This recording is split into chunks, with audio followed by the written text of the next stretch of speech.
Welcome to Natural Habitat Adventures, Daily Dose of Nature.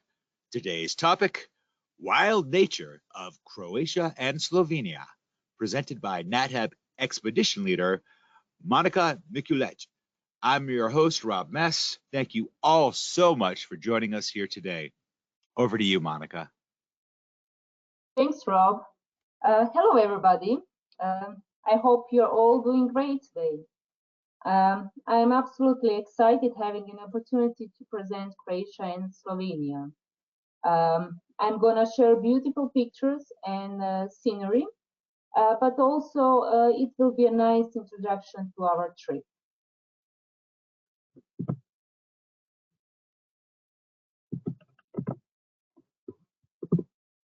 Okay, this is me. I was born and raised in Croatia. Back then, it was actually Yugoslavia. Croatia and Slovenia were part of the same country called Yugoslavia until 1991. So I always say I was born in Yugoslavia, raised in Croatia, and now I live in the European Union. I travel with my family around Croatia and neighboring countries. Whenever I have a chance, I travel around the globe too, and try to absorb all the experience along the way. The travel definitely transformed my life in many different ways. So I'm very thankful to have a chance to travel and to grow, because I always think if we grow more, we can give more. I have been working with Natural Habitat Adventures from 2014. As expedition leader, I started leading Croatia and Montenegro. That was our first trip in this region. Then it was just Croatia. And now we have this new itinerary, a new trip, which includes Croatia and Slovenia. So I'm quite excited having an opportunity to share with you the wild nature of these two countries. So thanks again for being with me today. I hope you will enjoy in some of the highlights that I'm gonna share with you.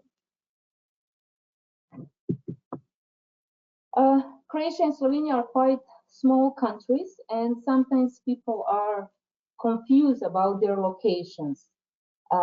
Both countries are part of Southern Europe. As you can see, they are surrounded by Italy, both of them by Italy, by Austria, Hungary, and with some other former Yugoslavian countries like Montenegro and Bosnia and Serbia. Population is quite small in both countries. Croatia has 4 million inhabitants, and Slovenia is even smaller as a country. Just 2 million people live in Slovenia.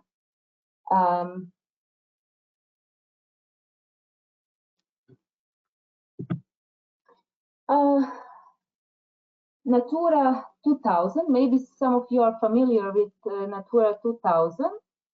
It's something very typical for European Union. It's an ecological network composed of areas important for the conservation of endangered species of the European Union. Its goal is to preserve more than 1,000 endangered and rare species and about, I think, 230 natural and semi-natural habitat types. So almost so far, since European Union is spreading, so far almost 20% of European Union territory have been included in this ecological network, which means this is the largest system of preserved areas in the world. This network, Natura 2000, includes 47% of Croatian land territory, and 17% of its territorial sea. So this is the map of Croatia. You can see these spots of Natura 2000 areas in Croatia. This is Slovenia.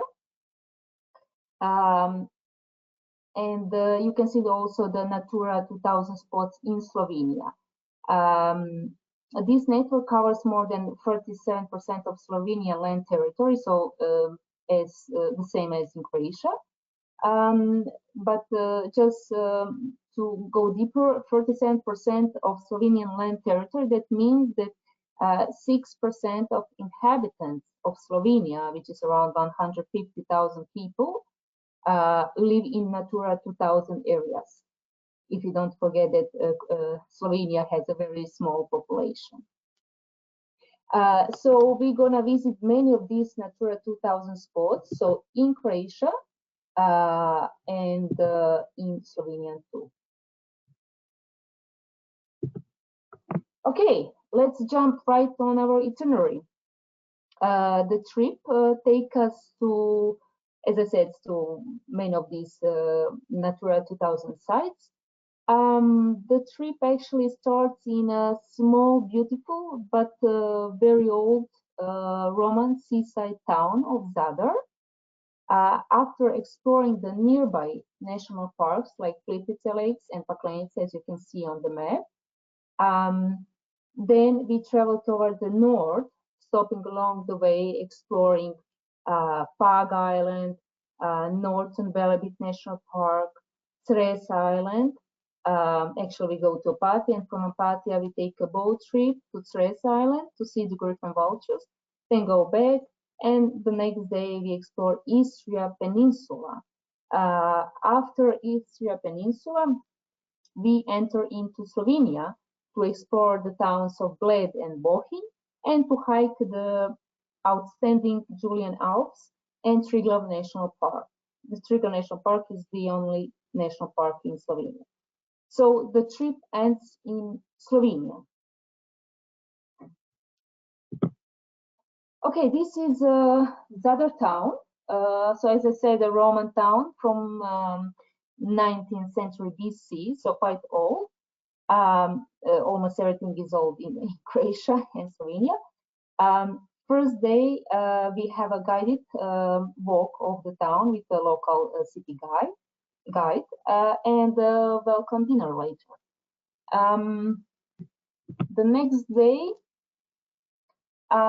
next morning actually, we start quite early to reach one of the most, or maybe the most beautiful national park in Europe. It's the oldest and the largest national park in Croatia. It's located in the mountainous region, which is part of the Dinaric karst region. So they say it's one of the most impressive karst landscapes in the world because of very specific geological and hydrological properties. So Plitvice Lakes are part of the Dinaric Alps. A lot of us heard for Austrian Alps, French Alps, Italian Alps, but almost nobody heard for Dinaric Alps. But Dinaric Alps are 450 miles long. The chain consists of more than 200 mountains shared among 8 countries. So partially Italy, so the chain ends there, or let's say maybe starts, if you look on the other side, because the chain goes from northwest to southeast. So 8 countries, so Italy, Slovenia, Croatia, then Bosnia and Herzegovina, Montenegro, Serbia, and Albania. So almost all the islands in the eastern Adriatic, so we have Adriatic Sea, we don't have ocean.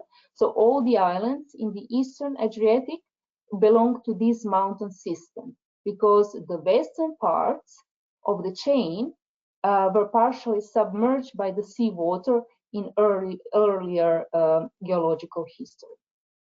Okay, let's go back to the Plitvice Lakes. So it's famous for 16 connected large and small lakes, cascading one into the next and separated by tufa barriers.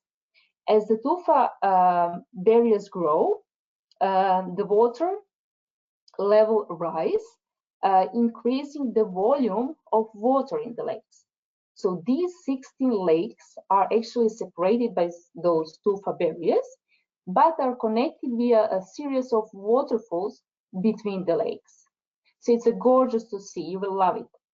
Tufa is a product. Many people ask what's tufa. So tufa or cedra. Tufa is more common name. Tufa is a product of calcium carbonate deposit in the water by plants, algae, and mosses. So it's a whole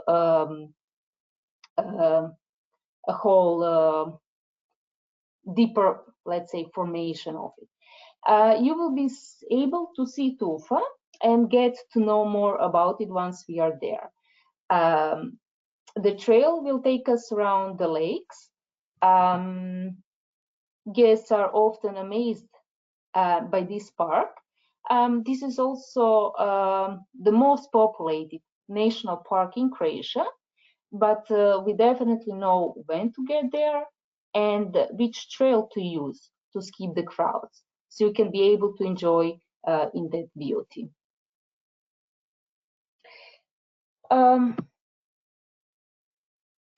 The day after, we traveled to nearby Plitvice National Park, so another national park. It's famous for the dramatic canyons of Velika and Mala Paklenica. Velika means big, Mala means small. So canyons of big and small Paklenica. It's also famous for karst rock formations and black pine forests. So this photo, this is actually the entrance to the big canyon that we're gonna go. We will take you through that black pine forest, where you can, so it's located in the big canyon. And when we walk through that forest, if we look above, we can see the edge of the canyon, and we can very often see the birds of prey, like golden eagles, peregrine falcons, sometimes griffon vultures. They used to be in this area, not as many of them left, but still we can see them sometimes. So the park is home to very diverse fauna and flora. More than 100 species of butterflies have been recorded in the park. Large species found in the park include roe deer, red deer, chamois, wild boar. Then we can see also red fox, beech marten, brown bears, wolf, and Eurasian lynx.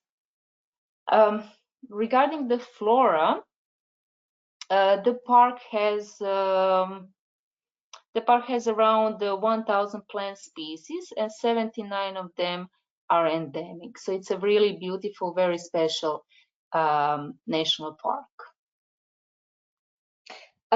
That day we end on Pag Island, which is the second longest in Croatia. Maybe you know, Croatia has more than 1,000 islands, so many of them. And this is one of which is quite famous, and this one is famous particularly for Buravind. We will hear more about Buravind once we are there. Actually, we might experience it. Then it's famous for sheep cheese and for salt. The butterfly on the right side, so that's painted lady. The day after, we take a ferry to go back to the mainland to explore another national park, Northern Velebit National Park. It is the largest and most complex protected area in Croatia. It's part of UNESCO. Plitvice Lakes, I forgot to say, it's also part of UNESCO. This one is part of UNESCO because of extraordinary natural values and importance for the preservation of biodiversity. The mountain is the mountain is longest in Croatia.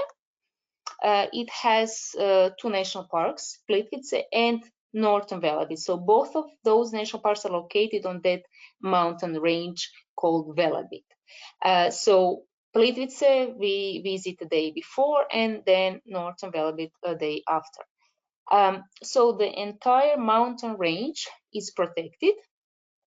Our hikes will take us on Premožić Trail, and the trail goes through, I would say, the most beautiful parts of Velebit National Park.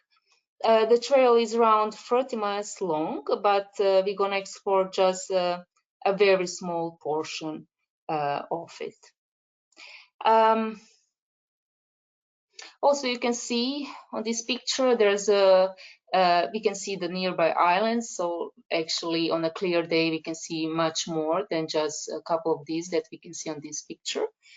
In the area of Velebit, there are around 2,000 plant species and subspecies, many rare, endemic, and protected plants.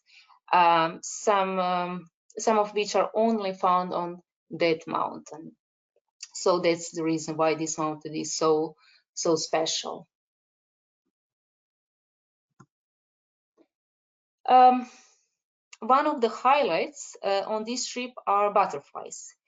It's recorded around 200 species.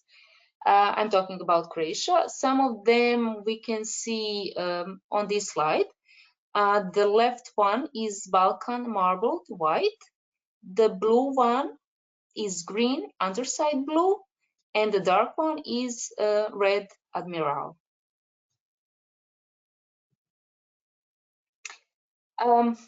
For many guests, the highlight of the whole trip are griffon vultures.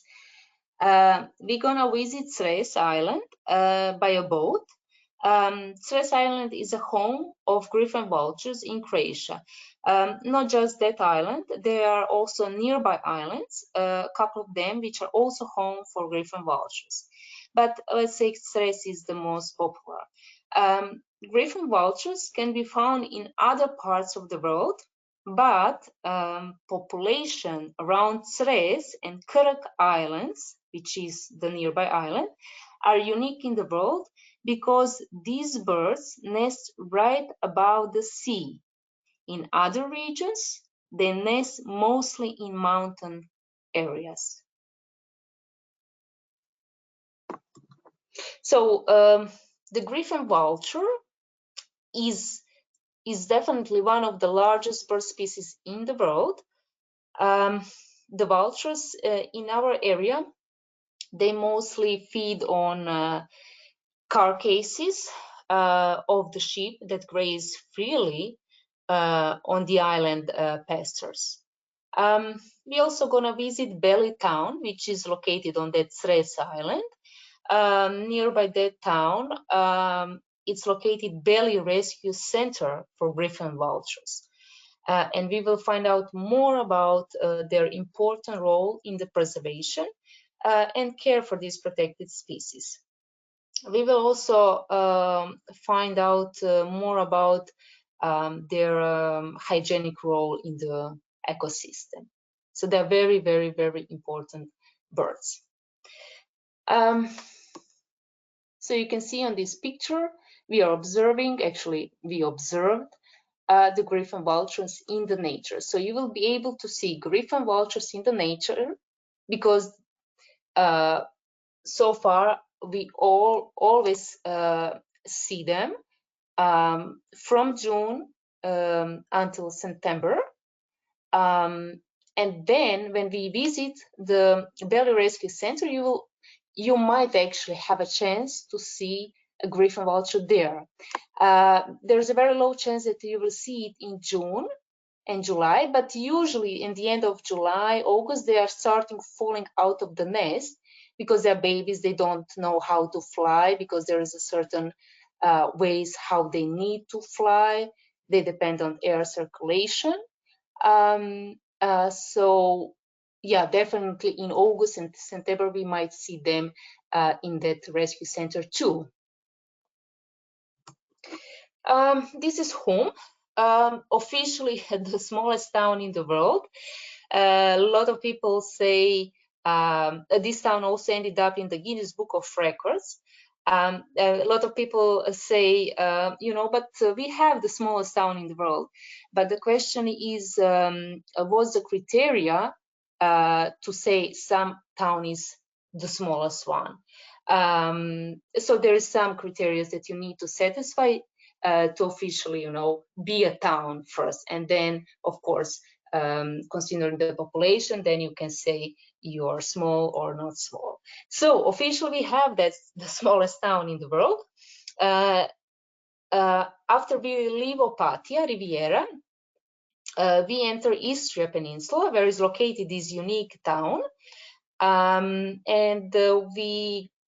we walk through the town. You can even see on the picture. So we are in front of the church and in front of the tower with some of my guests, and we walk through that small town. So it's a very, very, very unique, very beautiful town, even though it's very small. Istria, since this town is located in Istria and we already enter Istria region, Istria is famous for hilltop old stone towns like this one and some others that we're gonna visit. Also, it's famous for amazing wines and great olive oil. We're gonna have a chance to try all these highlights of Istria region.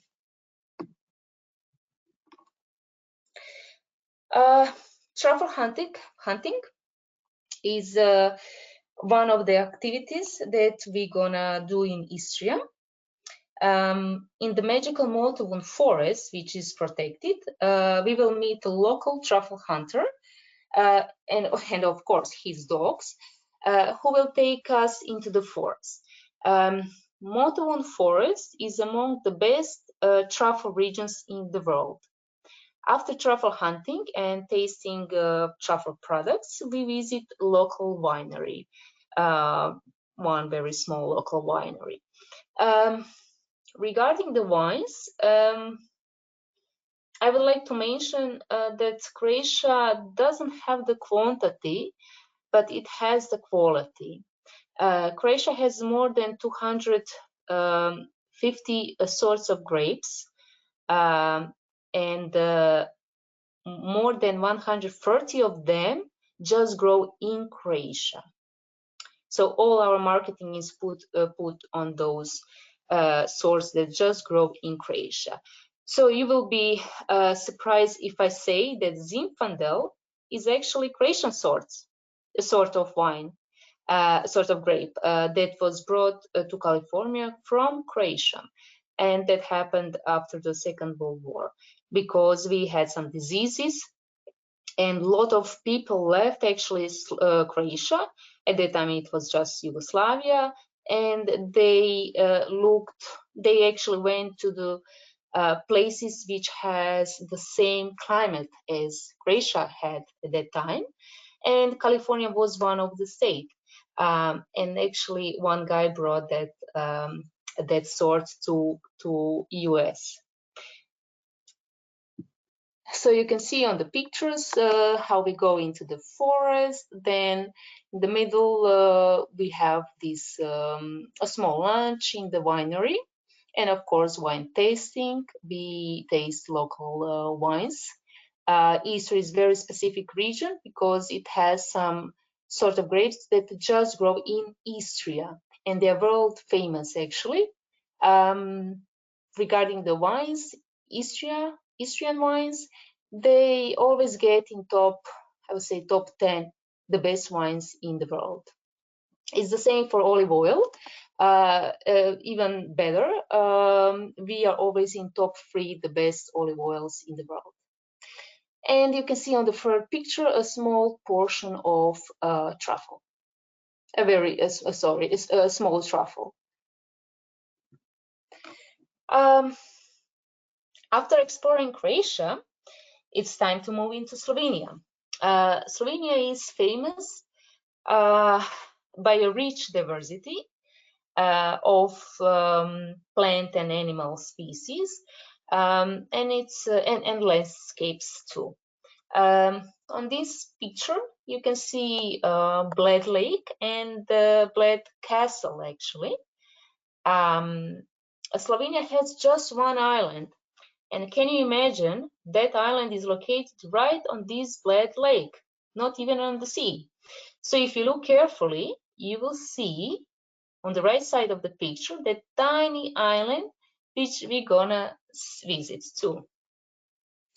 By the way, we spent 2 nights in the hotel located just by the lake. All rooms have a lake view, so you can enjoy in this beauty.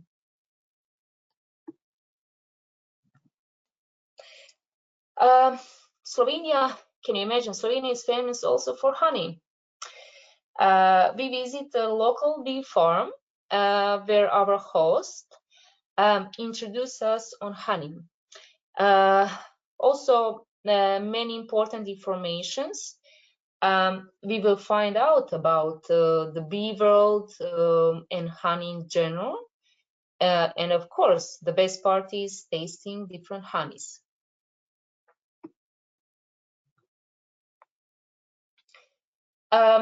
We do a couple of hikes in Julian Alps, located nearby Bled, and that's already a part of Triglav National Park. So Triglav National Park is part of Julian Alps. And we have Western Julian Alps and we have Eastern. Western are partially located in Italy and Eastern in Slovenia. So Triglav National Park is located in Eastern Julian Alps.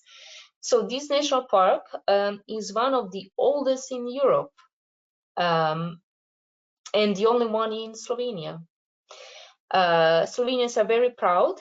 They always say you're not a real Slovenian if you don't hike the Triglav. So we won't try to be the real Slovenians, but we will explore some very nice and beautiful trails. We will visit a mountain hut. There's a local guy and his family. They will serve us with lunch. And we will walk mostly through spruce forest. Also on this hike, partially it's hike, partially it's actually walk.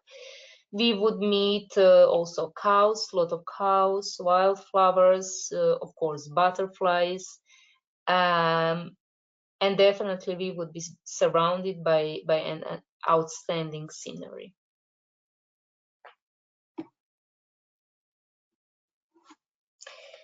The best time to visit Slovenia is from June until the end of September. So this is the time when different wildflowers can be seen. It's a very special feeling when you hike surrounded by a bunch of flowers. On this slide, you can see some of the wildflowers. The first one is woolly thistle. The next one is a large flowered hemp nettle, or it's also famous as Edmonton hemp nettle. Both are native to this part of Europe. The third one is limestone woundwort, also typical for this region. Also, more flowers can be seen on this slide too. I would like to mention maybe the last one. It's Italian arum. It's native to Mediterranean region, and it blooms in spring with white flowers, then turn to red fruit. So when we see this flower on our trail, then we will never see as a white flower because it happens in spring. So we will always see that red fruit flower.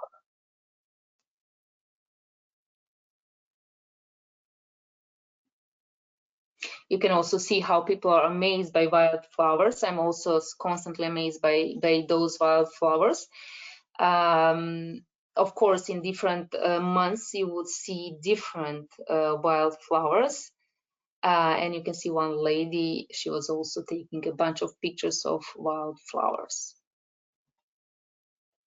The second day in Slovenia, we spent in the mountain too.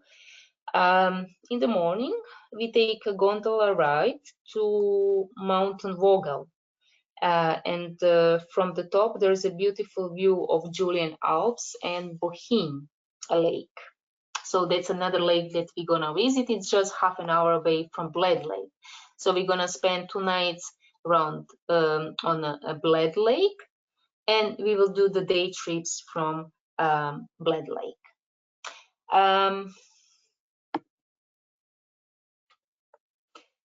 This is one of the hikes down from the top to the upper cable car station. Also, there's always opportunity to take a chairlift to go on the top, or just to hike up and then hike down. So there's always option for those who don't prefer to hike up. So then we go on the chain lift, and another guide goes hikes up actually. So on this trail we see also many wildflowers, as you can see on this slide. For example, on the left picture, that's fireweed. On the right picture, you can see this yellowish flower. That's a wolfbane. So some of these flowers, as I said, bloom in June. Some of them during the July and August. But also some can be found in the first half of September. But later, especially in October, you won't be able to see the flowers, the wildflowers. This photo was taken last August on the top of the mountain Vogel. Actually, it wasn't the top of the mountain, but a little bit below the top, also like another top, let's say. This is a great chance to see how people were dressed. So summers in Slovenia are mild in comparison with Croatia, which are hot. Sometimes can be windy also, especially in the mountains, and very often chilly nights. So maybe for those of you who plan to visit Slovenia out of summer, please be prepared on snow conditions and cold rainy days. Sometimes we can see snow until the end of May. Sometimes, especially if you plan to do some hikes, then definitely I would suggest doing from June and July, August, September. Those are the best months for hiking. If you just want to maybe travel around Slovenia, see some towns, that's fine anytime in the year. For Croatia, it's a little bit different. So Croatia is pretty warm during the June, July, August, and September. Not warm as maybe some as like Greece, so much less, but still more than Slovenia.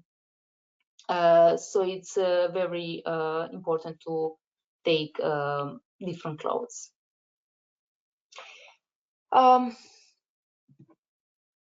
So this is Bohinj Lake on the left picture. On the right pictures, you can see cheese and cheese farm. So after visiting Vogel, so the same day, we take gondola back to lower cable car station, and we visit a nearby organic cheese farm.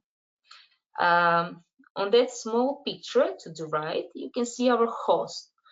who welcome us on her farm. It's a family-owned farm.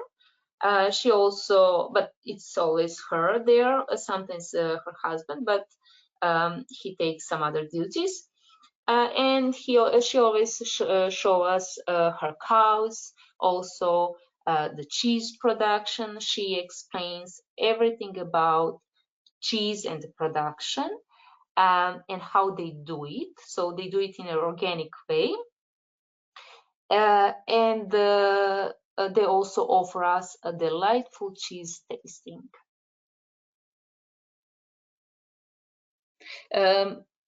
Slovenia is also famous for cheese, just to mention. Croatia is also famous for cheese. Also, Croatia is always the cheese from Cres Island, where we're gonna overnight. In Croatia, it's one of the top 3 cheeses in the world, always, every year, last maybe 20 years. But cheese in Croatia, in Slovenia, also has a long tradition, especially around Bohinj area. So that's why we will visit that small organic farm and get to know more about that production.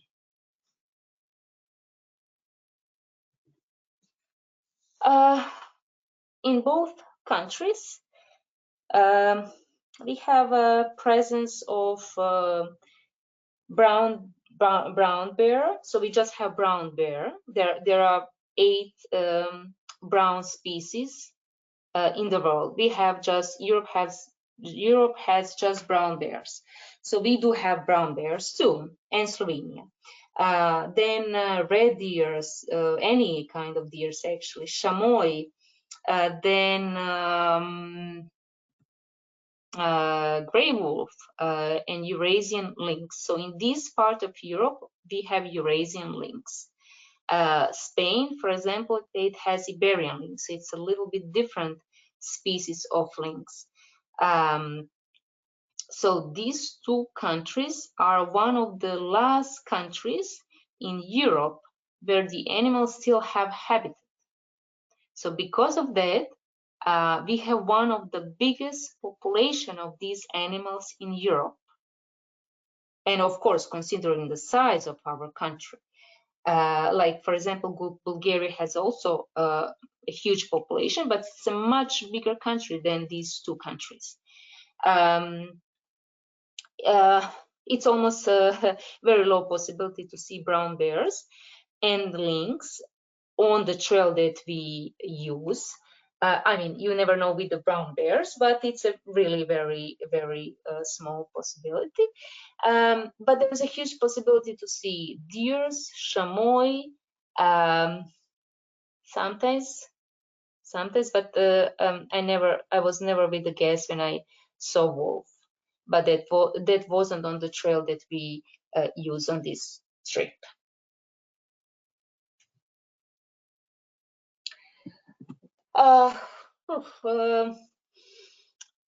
Packing list, with this climate change, it's quite hard to predict the weather. So I highly suggest checking the weather forecast in advance, especially 2 weeks and a week in advance. This is a list of clothing and footwear that would be great to have. Like rain jacket, that's definitely something that you're gonna need, because you never know with the mountains. You always need to be prepared in the mountains, so definitely rain jacket. You want to have water resistant day pack, so you can always bring your water bottles, maybe some snack. We always bring some snack too. Then it's good to have sport shoes, hiking shoes. I would definitely suggest hiking shoes, because during in case of rain, and you never know when the rain can come in the mountains, it's better to have hiking shoes. We always we also change the routes, depends on the weather forecast, definitely. Safety is always on the first plan. So but it's nice to bring the hiking shoes. Hiking pools, we provide hiking pools. If you like your own hiking pools, that's perfectly fine. You can bring them. Sweater, fleece, short and long pants. Of course, short you will probably need for Croatia, long for Slovenia.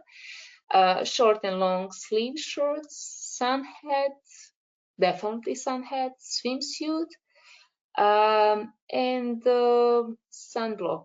Definitely will need sunblock. Yeah. Okay, so folks, we got to the end of this presentation. Thank you so much for your time. I would be happy to answer any questions you may have.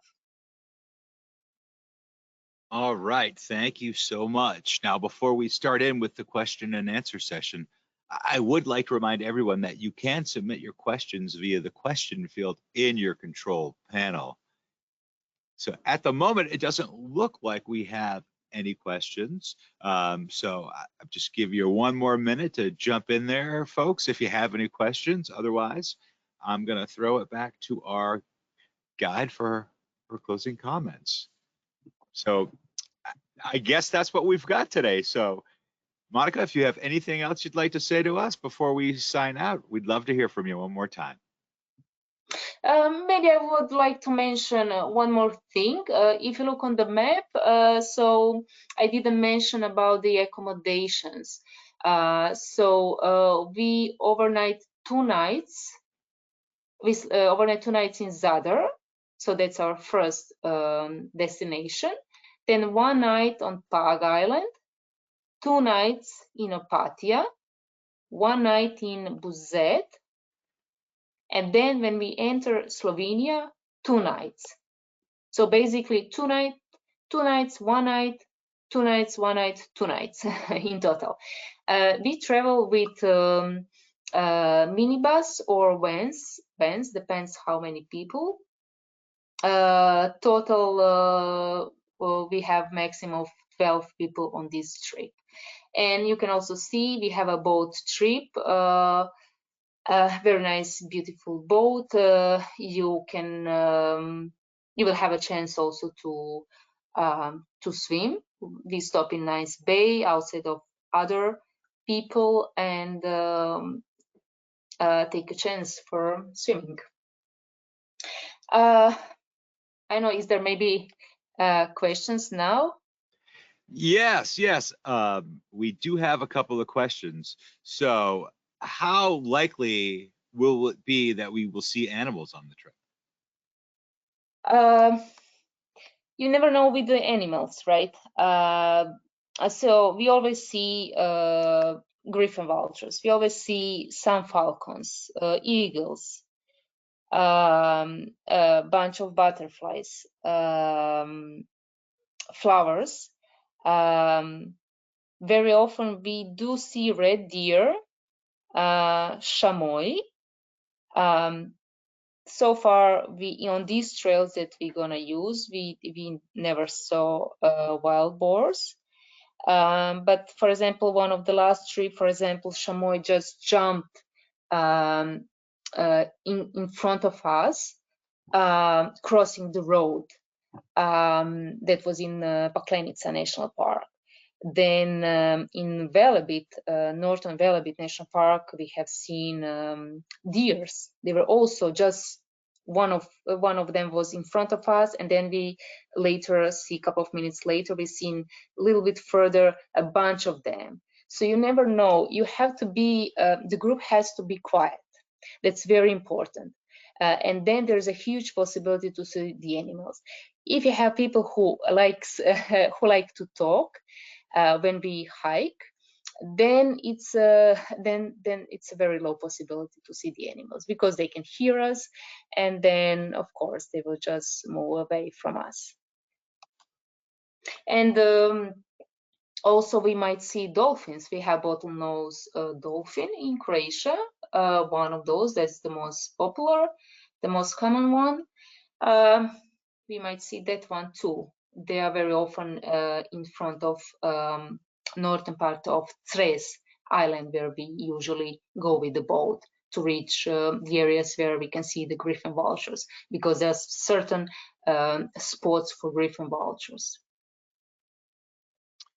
So can you tell us how long the hikes are and what the highest elevation we may see is?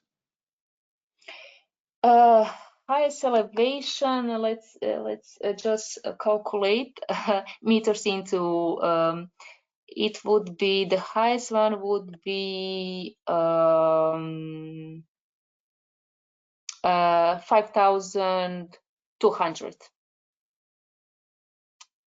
5,200 around. So that would be the maximum of elevation. Was it another question too? Yes. Could you talk about how long the hikes how long? are? Yes, sorry. How long? Usually depends, how fast or how slow we go. We always have option to have two groups of hikers, so you can always put yourself in a this or that group, so we can be flexible. But not so. Plitvice Lakes, let's say Plitvice Lakes is the longest hike, but I wouldn't even consider that as a hike. I would say it's a walk more, because the elevation, the difference in elevation is just up to 400. That's almost nothing, and you cannot even feel it, because we go from upper lakes to down to lower lakes. But that hike is, for example, up to 4 hours, especially if people like to take the pictures, stop, enjoy. There's a bunch of butterflies, flowers, then a bunch of waterfalls. And then people like to just take the photos. I always take the photos too, even I go there very often. So then it takes time, definitely, yes. But it's a very smooth walk, let's say. But we always have option to, have two groups. And if some people, prefer maybe not to hike, not to walk, that's also fine. The person can stay in the area. We can show you. Sometimes one of the guides can stay with that person too. Or if you want to do a shorter version of the hike, that's also possible on every hike. So would you say that's the hikes are within 1 or 2 miles, give or take, or a little? Okay, in miles, Plitvice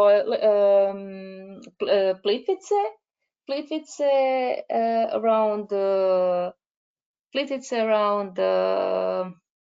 let's say if we do the whole part, then it would be around 5. But Great. you wouldn't feel it, because we had people who had heart problems and they did it perfectly. It's really smooth walk. Other hikes, they are not more than 3 miles, up to 3 miles. Great. Thank you for clarifying that for us. No problem. So is it easy to take photos in the national park? Are there any restrictions to that? No restrictions. We do have some other restrictions, like you cannot pick the flowers, of course, touch the animals or something like that, but we are free to take a bunch of pictures. Can you tell us again how many people are on each tour? A maximum of 12. Maximum of 12. Yeah. Good Maximum. to know. Yeah.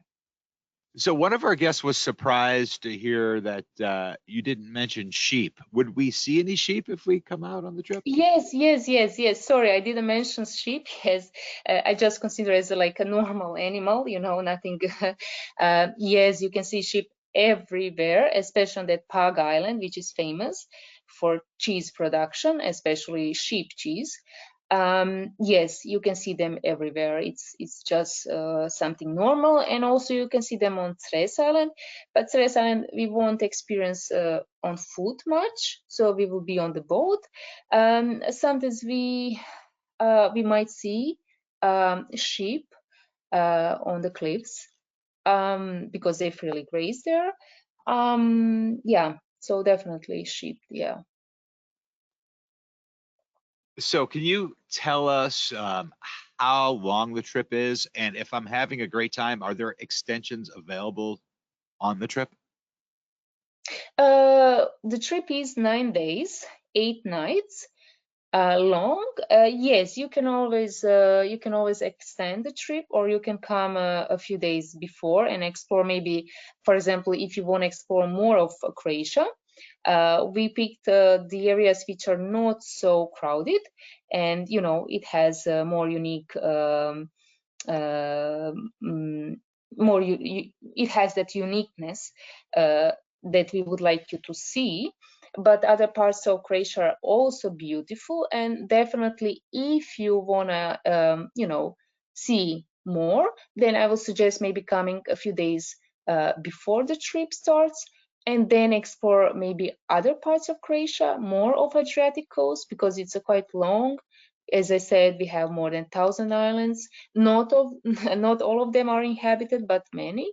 And if you really want to enjoy, for example, more on the sea, then definitely I would suggest to come before. If you want to explore more of Slovenia, since we don't spend many days in Slovenia, then that's also a very nice way to extend the trip. And then, since Slovenia is very, very, very beautiful, it's officially the first green country in Europe.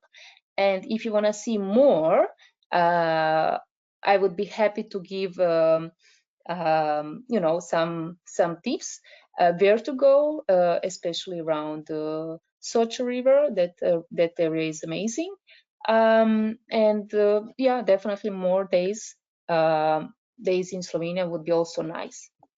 I would definitely do that on if you plan to come in this area, and I would like also plan to see maybe more of Croatia too.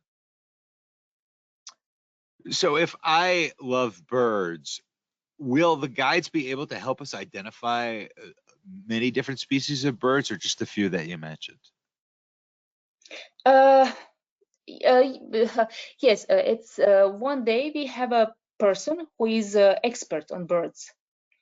So, and that day is one of the days when we see the griffon vultures, but also we see some other birds. Then yes, definitely. I'm not a birder, but I do know many birds. Sometimes if they are far away, then it's almost impossible to say which bird I can say, but it wouldn't be probably, maybe it would be a wrong bird, because it's really, really hard to say if the birds are far away. But the birds that we see, yes. Great. Well, thank you for covering those questions, Monika, but that's going to be the last one we do have time for. So I'm going to throw it back to you for your final comments. It was a huge pleasure to share the highlights of Croatia and Slovenia. I hope you all enjoyed.